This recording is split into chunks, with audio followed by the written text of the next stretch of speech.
Okay, take three.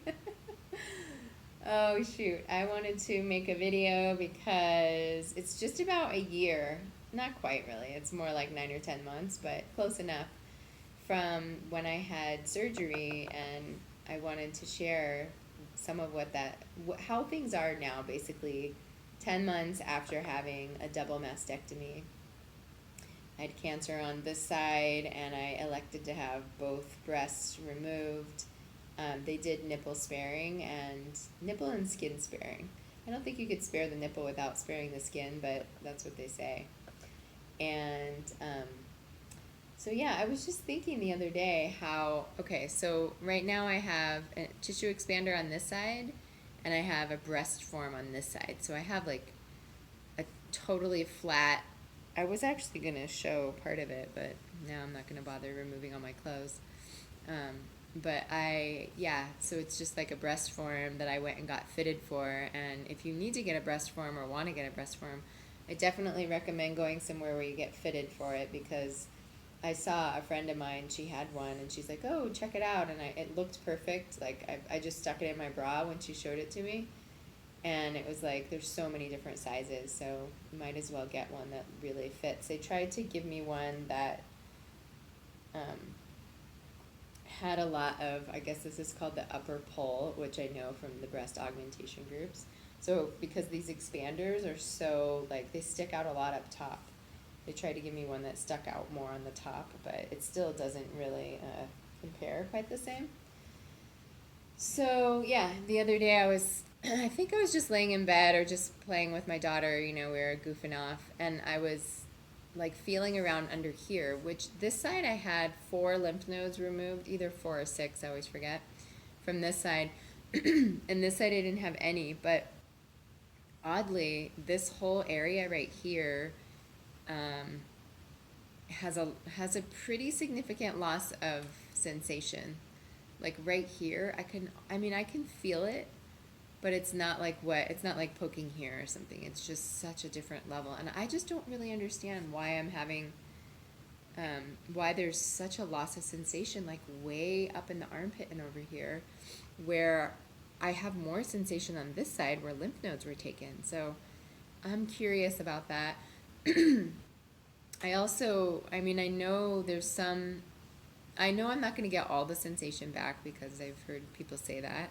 That's what I was told. But I have also heard that some ladies do get a lot of sensation back. But when I push right here, it actually, I don't know if it doesn't hurt. It makes me feel a little nauseous, to be honest. It's like, I feel a little sick. Like, oh, God, it's not just that there's a loss of sensation. It's just, it's really uncomfortable. So, all these things, and then, well, that's lovely with my leg there, but I kind of just need to kick back. I'm really tired.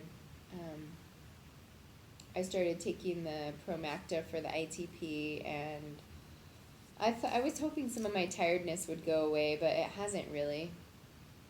But I slept horribly last night. I'm at a friend's house because I'm dog sitting, and I don't always sleep well other places, so I was like kind of up late and then up early again.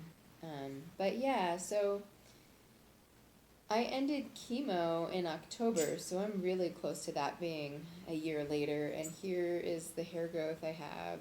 If you pull it out, it looks a little bit longer than, this is with some trims too. It looks a little bit longer than like how my short curly hair looks. One thing that's really hard for me about this length is that it looks like I'm trying to have this length, like, oh yeah, let me just cut my hair into this cute short little doodad haircut, and I'm like, ew, I liked it better when it was shaved, and it felt like, it actually, I think, just looks better when it was shaved, but I don't think I want to go around for the rest of my life with a shaved head at this point. So yeah, it's hard. I put these bobby pins in because, I don't know, when you have curly hair, it just makes it grow out even weirder, I think. And not only that, like the haircut I had these little short bangs and like a little bit of a bob. It never quite fully worked that well. So my hair, like, I've got sort of like short bangs, and it's kind of longer here. I don't know. This is what I've got, this, after the fact. I also, like, after having radiation here, basically the hair, maybe I'll just bring it up again just for some excitement. The hair, oh, I probably won't be able to do it, has never really grown. Oh yeah, that's just not working, is it? Hasn't, like, can you even see any hairs? I mean, there's a few maybe. But they've hardly grown in, whereas this side, no, that was the radiation side, and then this side, I need like one more arm. Can that be seen? This side, there's a little bit more, but I have not shaved since chemo. And I grow hair. I'm not like one of these hairless people who didn't have any hair to begin with. So my hair has never really quite returned. And also my eyebrows, yeah, I mean, they're about 75% of what they used to be. And my eyelashes are, again, they're about 75%. I mean, I have them, but they used to be really, like, much longer, and I think much, I don't know about much thicker, but definitely much longer. So, and then I am just starting to go back to the gym. I was kind of like, oh, that's not an angle I really want to go for right now. I'm going back to the gym. I signed up. I'm super excited. 6 months. I basically got a month at the yoga place that I've been going to for years, and I went twice. So it was just a total waste for me to do that. So then I went and I called the gym that I've gone to prior to chemo, and they were having a really good deal. So I basically got a 6-month deal. What are you doing, doggy? For the same price as not much more than a month of going to yoga. So I'm gonna go, and like I hope that it changes my motivation level, because I used to be so motivated. I exercised every day really vigorously, felt like I was in the best shape of my life in terms of just my strength, my build, my like, you know, oxygen. Just, I really felt like I was in the best shape of my life. Even though I did yoga and worked out a fair amount in my 20s and 30s, even in my 40s, I don't know what it is. I've seen this with others. You know, just somehow like that want to just stay like young and fit and healthy, it just really increased. And so my fitness level increased. Well, now it's like I just have no, this is not like this flab right here. This is, I mean, it's nothing pretty, that's for sure, but it was actually really bad when I got out of, when I had surgery in November. Because I couldn't lift my arms for so long, it was really sunken and saggy, and I mean, this is like nothing. It was super, I mean, it was highly embarrassing. This, I'm kind of like, okay, so I have no muscle. Well, guess what? I've just gone through cancer treatment, so, but like right after surgery, it was definitely, my daughter would come up and like go like this, and oh my god, that's pretty flabby. Wow, but this is actually an improvement, if you can believe it, from how it was after surgery. So oh my god, and my skin is definitely better. I just keep looking a little bit better and feeling a little bit better. And I was telling somebody the other day, one of my teachers, he's like, he said, you look good. He didn't say it like that. He's like, you look great. Something, I don't know. I'm trying to do like the intonation that he did. He wasn't just like saying it, because he's not that kind of person. He doesn't just say it to make someone feel good. He would say it if he means it. And I was like, oh, yeah, I feel okay. I'm getting a little bit better. He's like, no, last time I saw you, you didn't look good. And I was like, when was that? And he said that was right after your diagnosis, which is weird because I hadn't started any of the treatments or anything at that point. So I didn't think I started looking bad until like, well, what month are we in? It's August, and I finished. Is that really true? Oh my god, I finished radiation. Oh yeah, the pinnacle of like looking horrible was like this winter through this spring, probably maybe last fall, because that was at the end of chemo. Yeah, chemo just sucks the life. It just like absorbs every little drop of moisture that you might have. It took like everything like vibrant and vital and just saps all life, you know? That's really what it felt like. And so it's a lot to recover from that. Yeah, I definitely don't feel like I'm there yet, but I feel like baby steps are really important, and I'm really trying to be spacious with myself. I mean, I am also I'm putting a fair amount of energy into doing this resale thing online, so that's definitely taking some of my energy. And then I have a daughter, she's 10, so I love being with her, and she also needs rides and needs help with homework and all that kind of stuff.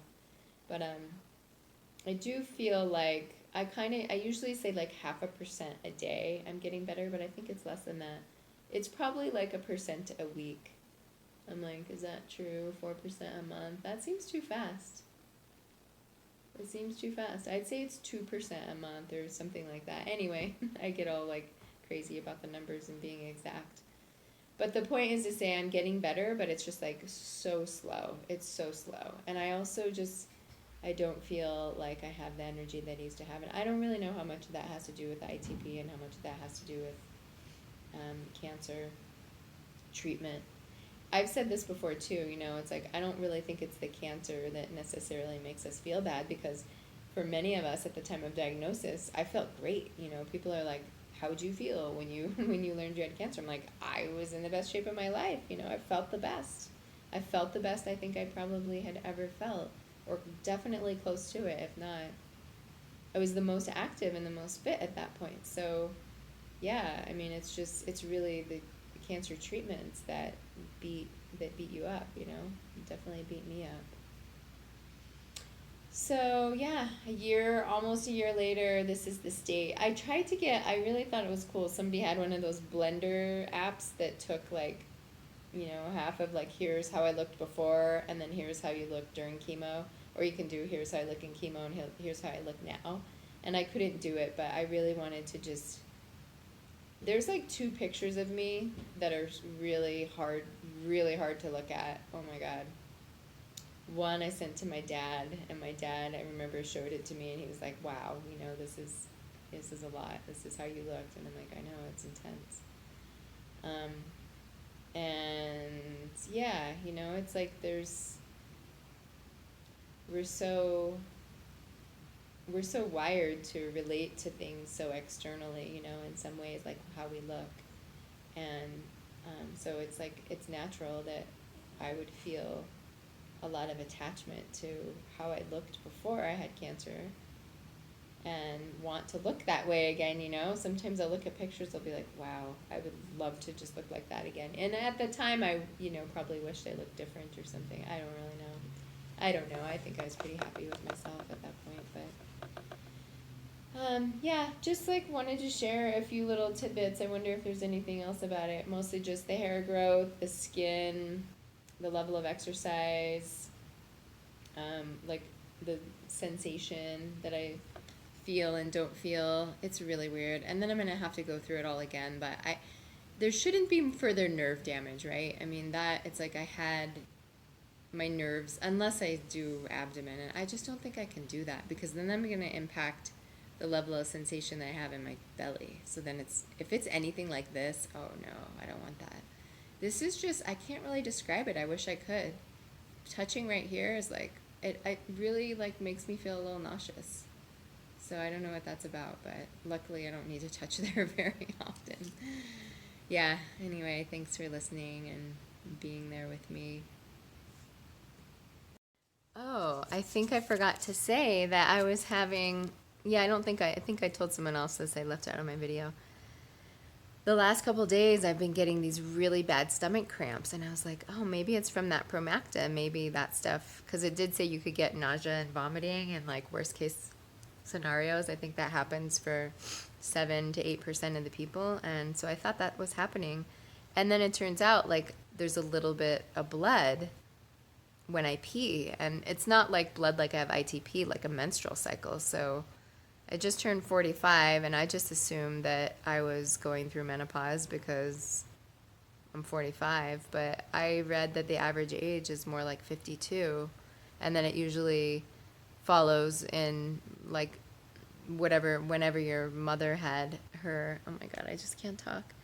Whenever she had, what is it called? Menopause is like when you'll have menopause, so I don't know when that was for my mother, but Yeah, I'm just really surprised. I guess I'm relieved. I mean, I'm glad not to be bleeding, but I did feel symptomatic because I felt irritable. I kind of and irritable, and then yeah, having the cramps. And I thought the cramps was from the medicine, but the cramps was they're really menstrual cramps, which is so interesting. So yeah, I guess that means I'll be taking tamoxifen. So this month.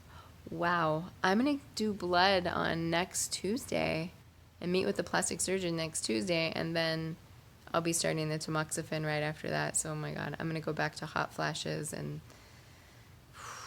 I hope I can sleep okay. Hot flashes are definitely annoying, but at least it's turning to fall where I live, and it gets really cold where I live, so it'll be dealable. Like going through chemo in summer was totally hellish. Super hellish. And then radiation I went through in March, which was not hot. So thank God. I don't think I could do radiation or chemo in the summer. Neither could I go through hot flashes because where I live, it gets 90 degrees. I mean, it's really hot. It's uncomfortable. So yeah, anyway, it's trippy, like a little mystery solved about whether I'm pre or post-menstrual. I mean, menopausal. I always say that. I'm definitely pre-menstrual, but looks like I'm also premenopausal. So